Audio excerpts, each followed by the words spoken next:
Today, we are breaking down one of the most intense, one of the most brilliant aerial dogfights of the modern age. We're going to see how a pair of American F-15s flew straight into a perfectly laid trap and what it took to fly their way back out. So I want you to just imagine this for a second. You're in the cockpit. Everything around you is happening at supersonic speed. And then, bam, the one warning you never ever want to see lights up your display. An enemy fighter has you locked on their radar. The hunt has officially begun. All right, let's set the scene. The date is January 19th, 1991. We are right in the thick of Operation Desert Storm. And let me tell you, the skies over Iraq are an absolute hornet's nest. So our main characters today are Captain Rico Rodriguez and his wingman, Captain Mole Underhill.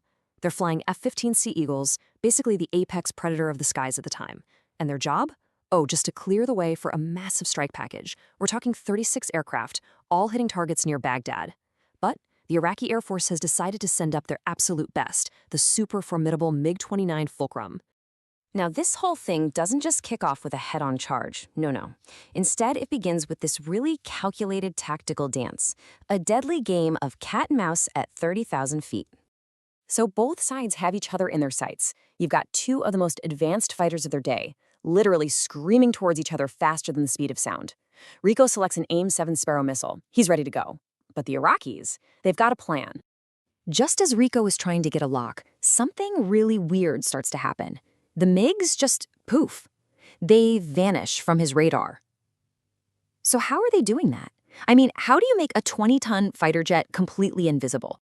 Well, this is where the genius of the Iraqi tactic really comes into play. It's a maneuver called notching or beaming. See, by turning their aircraft exactly 90 degrees, perfectly perpendicular to the F-15's radar, the MiG-29 pilots could just disappear. They were exploiting a known vulnerability in the Doppler radar, which is designed to filter out, stationary things on the ground, like trees and buildings. And you can literally hear the frustration in the actual pilot comms from the engagement.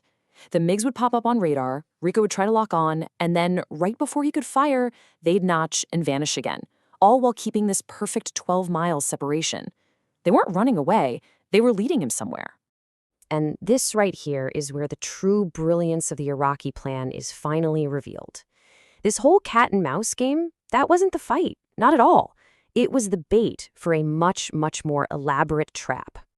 Check out this 3-layered ambush they set up. So, step 1, the two MiGs we've been following lure the F-15s deeper and deeper into enemy territory.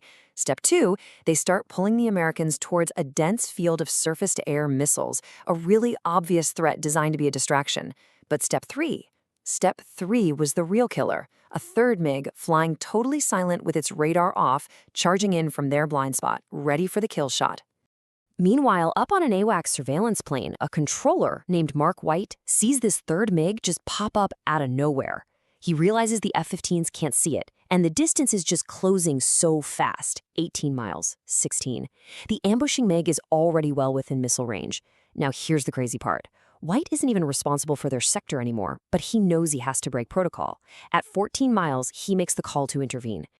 That's the call. Simple, direct, and it arrives just in the absolute nick of time. This is the warning that completely changes the outcome of this entire fight. The second he hears that call, Rico instantly dumps his external fuel tanks and yanks his F-15 into a hard left turn, pointing his nose and that powerful radar directly at the new threat. The trap has been sprung, and now it's a head-on fight for survival. And there it is. The ambushing MiG appears on his radar just 8 miles away.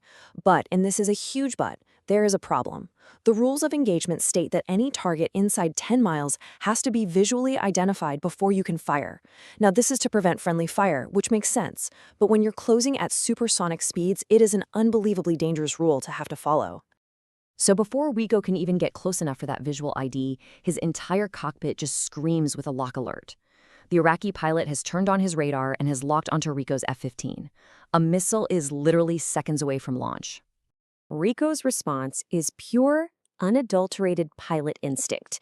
He rolls his eagle completely upside down and he yanks the stick back, throwing himself into this terrifying vertical dive, just screaming towards the desert floor at the speed of sound, doing everything he can to break that enemy radar lock. He is plummeting towards the desert. Now, while all this is happening, his wingman Mole finally gets clearance to fire. Rico wrenches the plane out of its dive at just 500 feet above the ground. I mean, a split second later, and it would have been all over. So as Rico is pulling out of that insane dive, Mole unleashes an AIM-7 Sparrow missile. Rico looks up and actually sees the smoke trail streak right past him, and then he watches as it slams directly into the ambushing MiG, which just evaporates in a flash of light and a little smudge of black smoke. Splash one. But it is not over, not by a long shot. The AWACS controller immediately calls out the last remaining MiG, one of the original bait planes, just 10 miles to the north. Their main mission is done, but that enemy is way too close to just turn your back on. They have to finish the fight. So as Rico locks onto this last bandit, Mole's system suddenly identifies the contact as a friendly aircraft.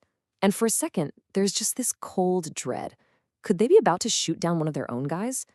Mole is trusting the system. But Rico is trusting his gut. He is sure it's another MiG. The only way to know for sure is to get eyes on it. So Rico firewalls the throttle and rockets towards the mystery plane, pulling up and roaring to within 50 feet of it. As he blows past, he looks down through his canopy and sees it, clear as day, the green camouflage and the Iraqi flag. It's a MiG-29. What happens next is just a classic, turning, gut-wrenching dogfight. Rico pulls his F-15 into a turn so hard, he's being crushed by 10 Gs of force. That's 10 times the force of gravity, folks, pushing the aircraft and his own body to their absolute breaking points just to get into a firing position. And Rico is gaining on him. You can almost feel the Iraqi pilot's panic, seeing that F-15 closing in. In this last-ditch, desperate move to escape, he rolls over and pulls hard, diving for the ground. But he's out of altitude, and he's out of time. Rico watches as the MiG pilot fights to pull the nose up, but it's just not enough. The jet slams straight into the desert floor. You know, this whole engagement was a masterclass in tactics from both sides. That Iraqi ambush was nearly perfect. But in the end, when the technology and the training are basically equal, maybe victory is decided by something far more elemental. Maybe it comes down to the human will to survive and the willingness to push just that little bit harder.